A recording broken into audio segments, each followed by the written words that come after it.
की हर चीज दी, देने वाले ने दुनिया की हर चीज दी। पाने वाला न पाए तो वह क्या करे, पाने वाला न पाए तो वह क्या करे। अरे प्रकृति ने देखिए मनुष्य को क्षमता दी है मुस्कुराने की, समझने की, सोचने की, कल्याण करने की। देखिए प्रकृति के द्वारा केवल मनुष्य को ये क्षमता मिली है, मनुष्य को ये वरदान मिला हुआ है। और जितनी खानियों के जीव जंतु हैं, देखिए उनके पास ये शक्ति नहीं है जो सत्संग सुन सके, समझ सके, अपना खान पान शुद्ध कर सके, अपने विचारों को अच्छा बना सके। केवल मनुष्य को ये क्षमता मिली हुई है। लेकिन हम लोग आज क्या कर रहे हैं, अपनी शक्ति का हम लोग दुरुपयोग कर रहे हैं, अपने जीवन को हम बेकार कर रहे हैं, अपने समय को हम नष्ट कर रहे हैं। यही सबसे बड़ी हमारी अज्ञानता है। कल मैंने वीडियो में देखा था लखनऊ में, और क्या उसमें देखा कि एक व्यक्ति दान कर रहा है, नदी के किनारे आटा को फेंक रहा है, सना हुआ आटा, और उसी को तोड़ तोड़ करके नदी के किनारे फेंक रहा है। और फेंकते फेंकते देखिए क्या कह रहा है। जब मैंने शुरू में देखा तो मुझे लगा कि दान कर रहा है, आटा फेंक रहा है, लेकिन आटा को फेंकते फेंकते देखिए क्या कहता जाता है कि आटा देखिए इसलिए हम फेंक रहे हैं, ये मछलियां खाएंगी तो देखिए इनके मांस बढ़ेगा, तंदुरुस्त हो जाएंगी, और फिर इनको हम खाएंगे। अब देखिए उसकी मानसिकता, वो आटा इसलिए फेंक रहा था कि मछलियां खा खा करके देखिए ये वो मोटी ताजी हो जाएगी, और जब मोटी ताजी हो जाएगी तो इनको हम खाएंगे। अब शुरू में अगर कोई व्यक्ति देखता कि बड़ा दानी व्यक्ति है, देखिए आटा दान कर रहा है, तो अलग अलग मनुष्य का देखिए उद्देश्य होता है। कोई भी काम करने के लिए देखिए हम चलते हैं तो हर मनुष्य का अलग अलग उद्देश्य होता है।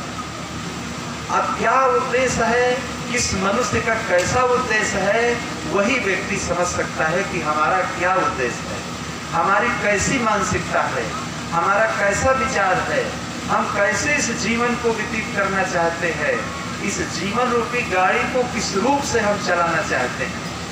खुद हम लोग ही चिंतन कर सकते हैं और विचार कर सकते हैं।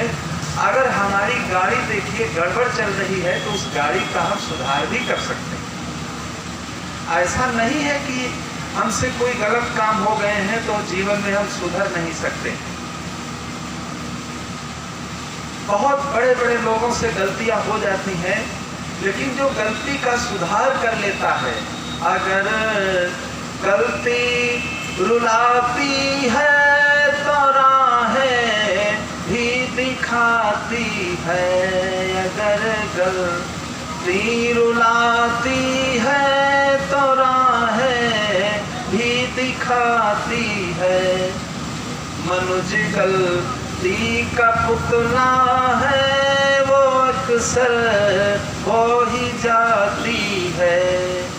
जो गलती कर सुधर जाए उसे इंसान कहते हैं, पर आया दर्द अपनाए उसे भगवान कहते हैं।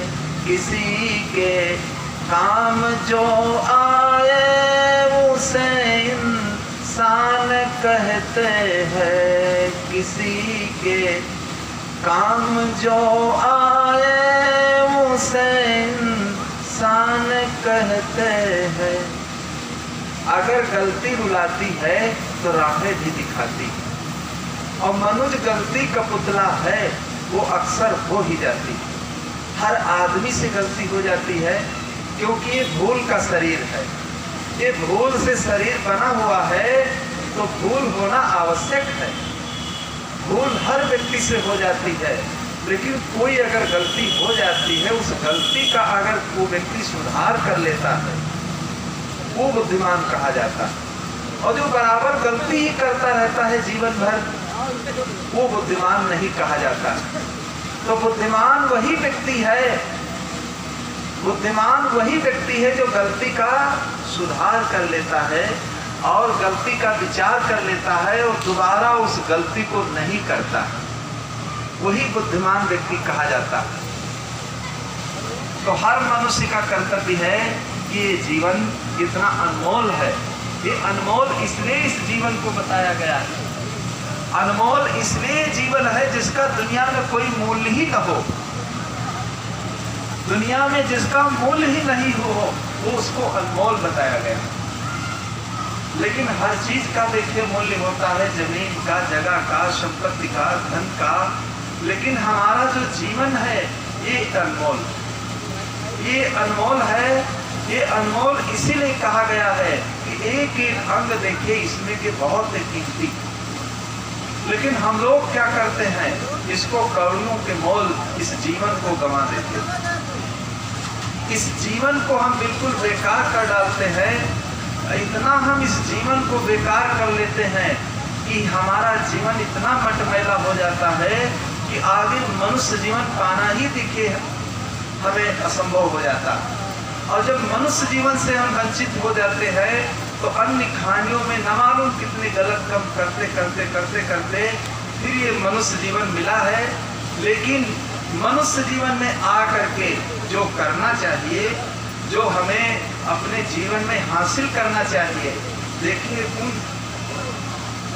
उन कर्तव्यों से हमारा जीवन देखिए दूर हो जाता है। यही सबसे बड़ा कारण है कि हम अपने जीवन को अच्छा नहीं बना पाते हैं। हम अपने जीवन में नाना प्रकार के विकार भर लेते हैं। कर्म विचार विकार परिहर तरण तारण सोच, जो विचार करता है देखिए वही विकारों से उसका जीवन दूर हो जाता है, और जो विचार नहीं करता है तो उसका जीवन देखिए विकारों से भर जाता है। अब जितना हमारे जीवन में विकार आते जाएंगे देखिए उतना ही जीवन हमारा बेकार होता चला जाएगा। सत्संग का मतलब यही है, हमारा खान पान भी शुद्ध होना चाहिए, हमारा रहन सहन भी शुद्ध होना चाहिए, हमारे विचार भी निर्मल होना चाहिए और हमारी दिनचर्या भी शुद्ध होना चाहिए। अगर इन सब चीजों में परिवर्तन नहीं आया तो सत्संग में जाने से, सत्संग करने से समझ लो हमारे जीवन में कोई लाभ ही नहीं प्राप्त हुआ। तो इन सब चीजों में देखिए जिसके जीवन में सुधार आ जाता है तो जरूर वो मनुष्य जीवन पाना उसका सफल हो जाता है। ये मनुष्य जीवन जिसलिए मिला है देखिए तभी ये सफल होता है जब अच्छे विचार हमारे अंदर आ जाते हैं। तो युवाओं में व्यसन, युवाओं में देखिए ऐसे ऐसे व्यसन आज फैले हुए हैं जिनका नाम ही सब लोग नहीं जानते। ऐसे ऐसे व्यसन आ गए हैं, गलत दुकानों पर आप देखिए कितनी भीड़ होती है, कहा ही नहीं जाता।